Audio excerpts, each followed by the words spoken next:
Tennessee Tech head coach Dewayne Alexander, a team coming off a loss at home against Southeast Missouri. They're going to be on the road, a matchup with Robert Morris this weekend in association play. So, Coach, some thoughts on your team, and we'll go to some questions. SEMO's got a very good football team. They're, undefeated in conference play. They're 3-0 now, and they are kind of the standard in their league.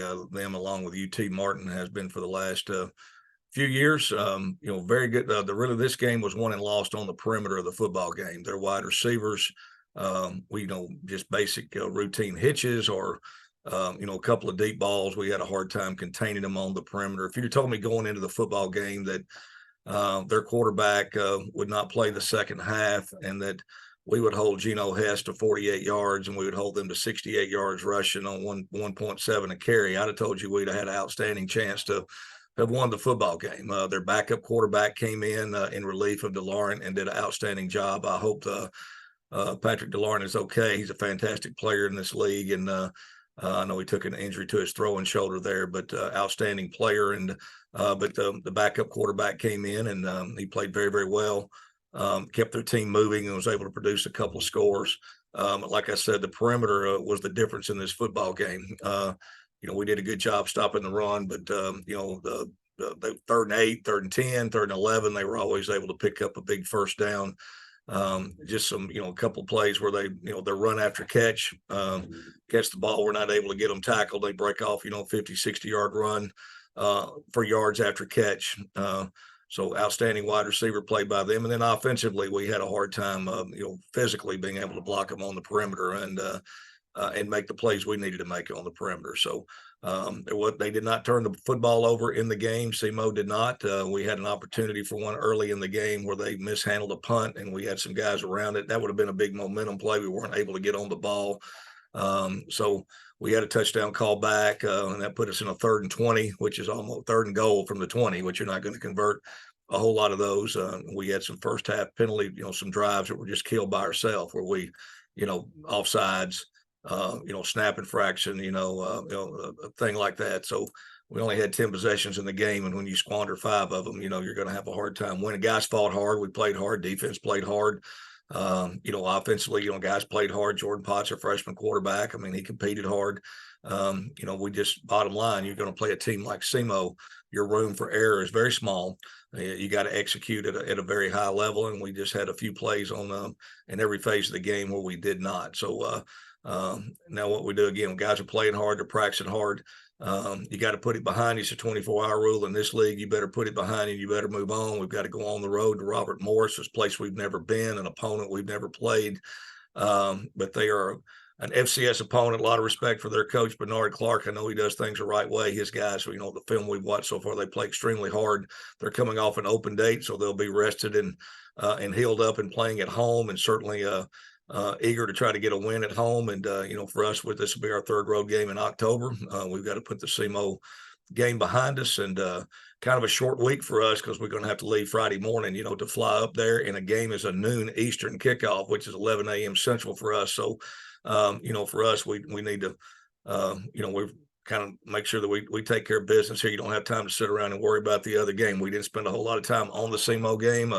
As far as, we covered what we needed to cover, and we pressed on and moved on to Robert Morris, and we've got them plus 3 more conference games remaining on our schedule, 2 of those 3 at home. I'm going to ask you more about Robert Morris in a second, but earlier Coach Clark was talking about your running game and what he had seen just attacking and physical and Marcus and some of those things. Can you talk about that and what's been working well with, trying to get your running attack going?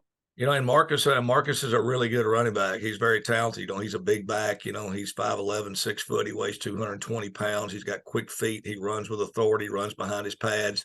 And unfortunately he's had to miss 2 games, this year. So just trying to get him back into a groove and get him going. He had a broken bone in his hand that he had to have actually have a screw put in his hand. It wasn't on his right hand. It was on his left hand, but he had a surgery. Then he has had to play a game or 2 with a cast or soft type thing on his hand. He's just now getting back into, to really, really get going. But our offensive line's done a solid job there. Our issue has been, when you're putting yourself in some down and distance issues or, things like that, just with, some false starts and some penalties, things of that nature. It's hard on 2nd and 20 to line up and run the football, so staying, I think, in good down and distance situations. We were able to do that against Southeast Missouri State. We were able to do that against Kennesaw State, the games that, that we won. But we do, solid running game. Marks is good. And we have other backs that can run as well. Justin McGeese is very solid. Torrin Baker is very solid.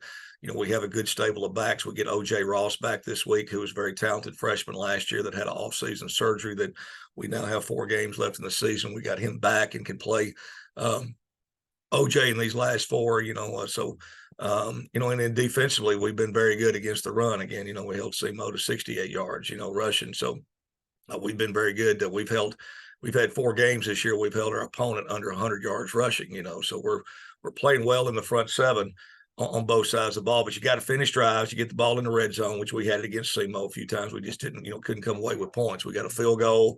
We missed a field goal. We had a touchdown call back. We turned one over on down. So being able to finish drives.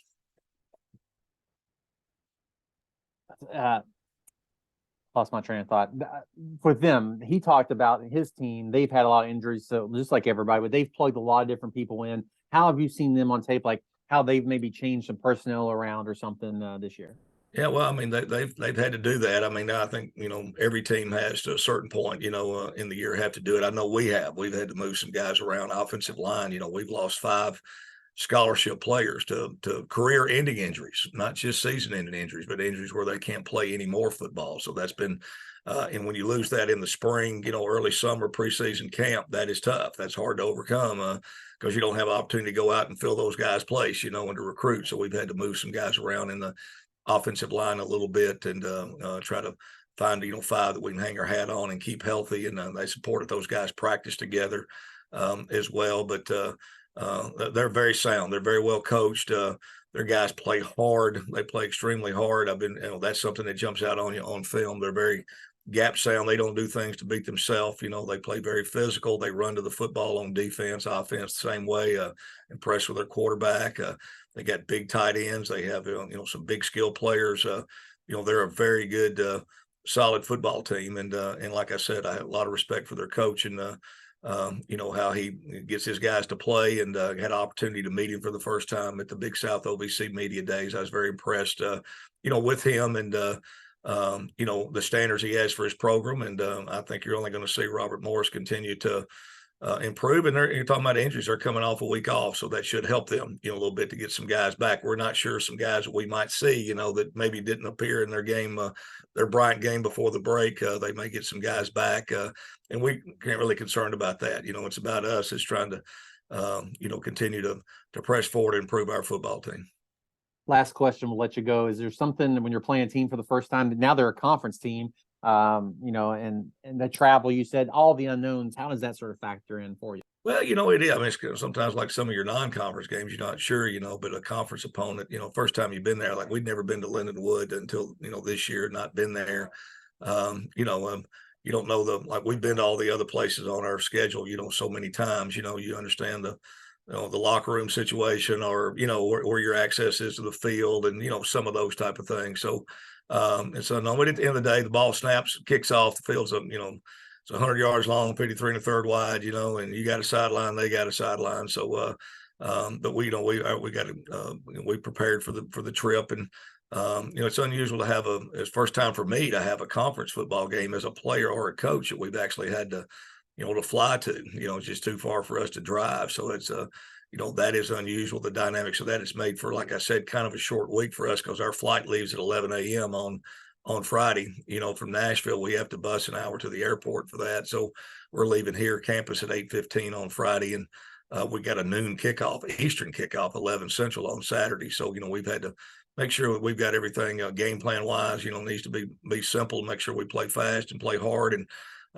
you're not going to have some of the time you get on the back end like you normally get, with home games or games that have a little shorter travel to them. But that's all part of it. That's all part of it. They're having to make those same trips to go play other teams in our league. They actually are traveling further than we are week in and week out. We've got a lot of games and teams around us that are near, but it is, I think, just a little bit of the unknown trying to get up there and, their stadium and stuff and see everything. But, I don't think that will not be a factor, in the football game. You've never flown to Martin for a conference game, Coach? Oh no, I'm not. My brother's got a little small plane. I would not fly in it with him. I can tell you that. So I've never, I've never done that. We've gone the day of the game. We've tried every way. The issue you have at Martin is, where do you stay? You know, there's not hardly anywhere in Martin, Tennessee. We've stayed in Jackson, Tennessee. We've stayed at a state park. You know, we've tried to, you know, a few different. The state park's been under construction, you know, for the last few years, redoing their lodge. That's where we used to stay. We played Murray and Martin would stay at the Land Between the Lakes State Park. But, you know, just trying to, some of the places we play, trying to find, you know, places to stay. But that's part of the league. And, you know, that's something. I've been a part of the league since going back to the 80s. So, you know, that's travel is always a part of it when you play away. So, but we've got it all planned out. We'll be good to go. We'll be excited to play. And I challenged our guys always to be the most excited team to play, and we want to be excited to play this week. And you know, we've moved on from that one, trying to go up to Robert Morris, see if we can't get a win. Well, Coach, thanks for your time this morning. Best of luck this weekend. We'll talk to you next week. All right, thank you.